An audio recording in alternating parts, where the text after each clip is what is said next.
Hello and welcome to this week's message. I wanted to talk about the end of the year of the fire snake, which we've got about 7-8 days at the last bit of the fire snake as we enter the year of the fire horse. Sorry, I just popped that down.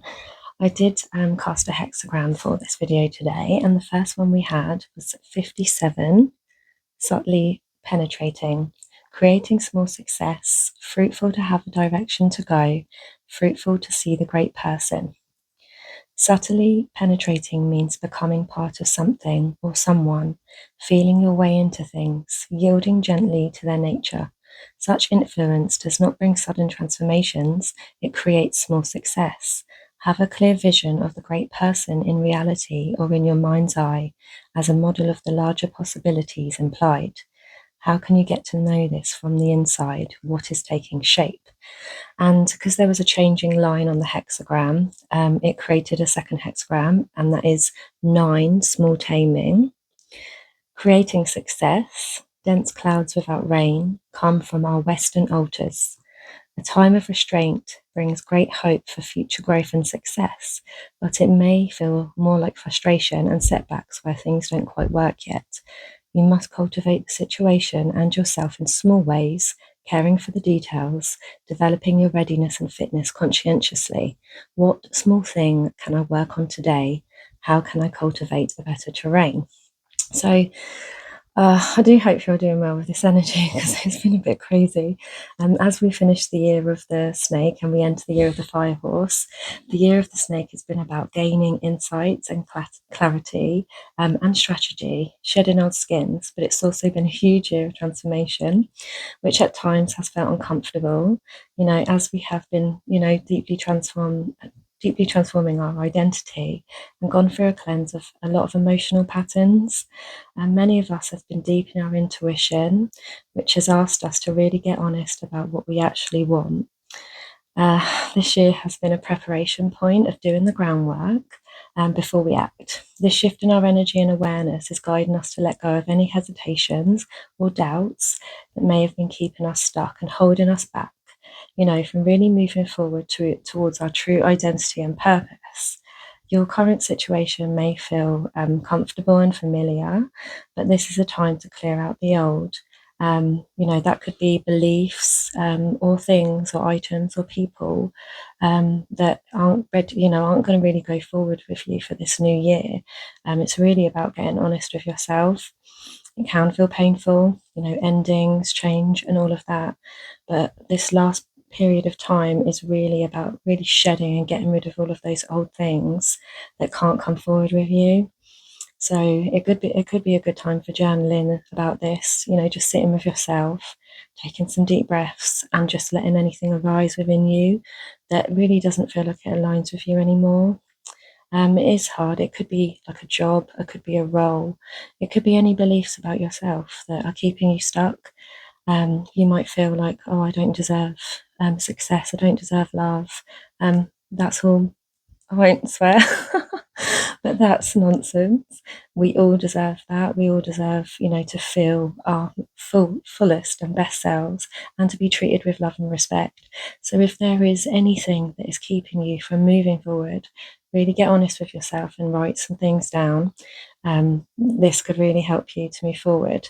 So this fire horse energy is helping us to have courage and to step into a bolder expression of self. This is about using our creativity to co-create our desired lives. The year of the fire horse begins on February the 17th, and horse energy is about movement, independence, and freedom.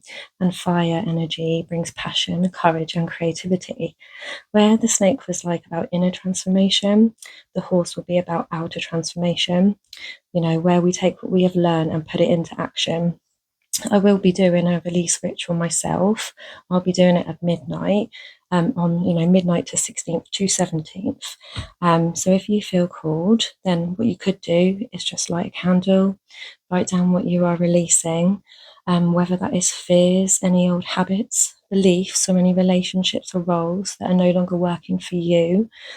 You can say out loud, I release what no longer serves my life, then burn that paper safely. The ritual of letting go helps us to create space for new energy to come in. So yeah, it can be anything.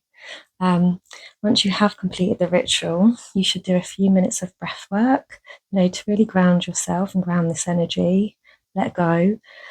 I find it really helpful that if I breathe in and then just hold for a few seconds and then exhale longer than what you breathe in. And then to honor the horse energy, you could move your body in a way that feels good to you, whether that's just walking outside, dancing around your living room, just doing anything that feels good for your body. This shows your readiness to move forward. You could say, as you are moving, I invite energetic alignment with courage and forward motion.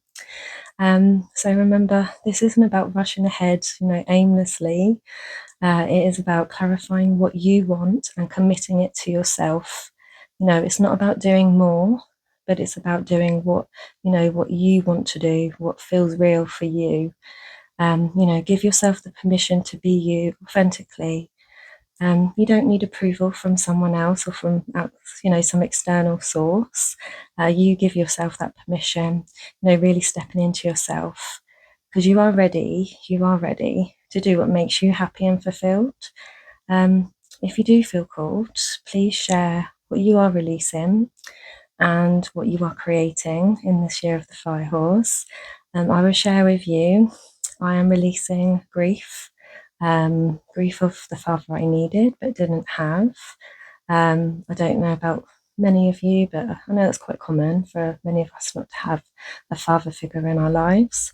That can bring a lot of trauma, and a lot of us feel, oh, I'm not worthy of that kind of love. And then that over time, that can make us put up a wall around our heart and not allow that love that we are receiving from other people to really come in. It also starts with loving yourself and giving yourself that love. And that can feel uncomfortable, but being kind to yourself, saying kind words to yourself, look at yourself in the mirror, do some mirror work, tell yourself you love yourself. If you can't do that, how do you expect love to come in if that is something you're hoping for the new year? I think we all deserve that. And one thing I am bringing in, I am creating a life of meaning and alignment for my soul's chosen path. So when I started this channel, I think it was last year, maybe around April time. I'd been thinking about it for a really long time, maybe a couple of years, but I didn't have the courage. I had a deep fear, and I think maybe a past life wound around showing my gifts and my talents and being seen and heard. So a lot of us may have that, and we suppress our creativity, and it stops us doing things that we truly, really do want to do. I love learning, and I love divinity practices. I love magic, and I just love learning. And I think for me, my soul's passion is just learning about all different things. I do love to write. I'd love to write a book, but it's doing the actions, isn't it, to go along with your passions. So I'm doing more journaling and, starting to shape some ideas into what I could write a book about. Yeah, so if there is anything that you're thinking of that, you think your soul really wants to do, please share that. We should share this together and grow together. And remember, you have the willpower to make your life one that makes you feel content. It's not about crazy nervous energy. It's kind of like when you start to feel at peace. I think that's when you know you're on the right track. Being able to be present in the now moment, appreciating what's around you, really having gratitude. For me, I get up every day and I just say what I'm grateful for. Go to the back garden, look at the birds. Sometimes I just go and put my feet on the grass because it feels good. It feels like it's clearing my energy. And then I'm like making that contact with Mother Earth, that gives us all that we've got here. So yeah, if you find that hard, it's the small things, isn't it? Just the fact that you have food to eat each day, you have a home, you might have people around you that you love and that love you. Those kind of things is what, it's easy to be grateful for those things, but we forget and can take it for granted.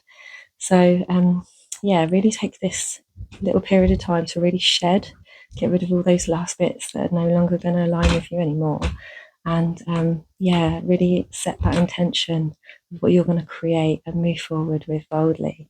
So good luck with this energy. Yeah, if you want support or guidance, just share anything in the comments, and hopefully we can help each other. Thank you, and until the next time, bye.